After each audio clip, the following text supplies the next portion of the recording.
ত্রয়োদশ জাতীয় সংসদ নির্বাচনে ফেনীর 3টি সংসদীয় আসনে মনোনয়নপত্র যাচাই বাছাই শেষ হয়েছে।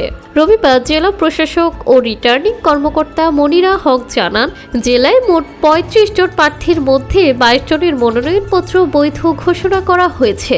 ফেনী জেলাতে মনোনয়নপত্র দাখিলের শেষ দিন পর্যন্ত 35টি মনোনয়নপত্র দাখিল হয়।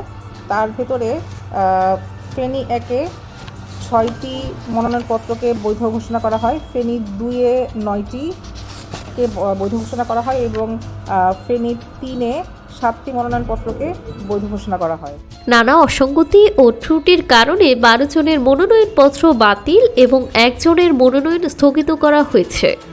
ফেনী 1 আসনে 10 জন প্রার্থীর মধ্যে বৈধতা পেয়েছেন ঢাকা মহানগর দক্ষিণ বিএনপির আহ্বায়ক রফিকুল আলম মজনু সহ 6 জন। তবে সদ্য প্রয়াত হওয়ায় এই আসনে বিএনপি চেয়ারপারসনের মনোনয়নপত্রতে স্থগিত করা হয়েছে। এছাড়া আয়কর রিটার্ন, ভূমি উন্নয়ন কর বকেয়া এবং 1% ভোটারের স্বাক্ষর না থাকায় বাংলাদেশ খেলাফত মজলিস, বাংলাদেশ কংগ্রেস ও স্বতন্ত্র প্রার্থীর মনোনয়ন বাতিল করা হয়েছে। ফেনীর 2 আসনে 14 জন প্রার্থীর মধ্যে বিএনপি চেয়ারপারসনের উপদেষ্টা জয়নাল আবেদিন ও এবি পার্টির মুজিবুর রহমান সহ 9 জনের মনোনয়ন বৈধ ঘোষণা করা হয়েছে। অন্যদিকে হলফনামায় স্বাক্ষর না থাকা, আয়কর রিটার্ন জমা না দেওয়া এবং 1% ভোটারের স্বাক্ষর জটিলতায় স্বতন্ত্র প্রার্থী ও জেলা বিএনপির যুগ্ম আহ্বায়ক ইয়াকুব নবী সহ 5 জনের প্রার্থিতা বাতিল করা হয়েছে।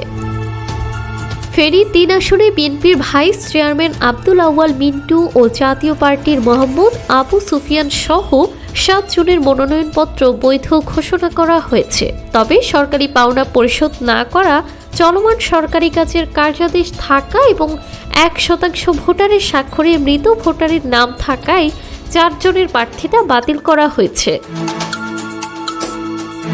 রিটার্নিং কর্মকর্তা জানান, যাদের মনোনয়নপত্র বাতিল করা হয়েছে তারা আগামী 5 থেকে 11 জানুয়ারির মধ্যে নির্বাচন কমিশনে আপিল করতে পারবেন। মূলত 1% ভোটারের স্বাক্ষর জটিলতাতেই অধিকাংশ স্বতন্ত্র প্রার্থীর মনোনয়নপত্র বাতিল হয়েছে। জানাতুল তাহসিন, ডেস্ক রিপোর্ট, সকালবেলা।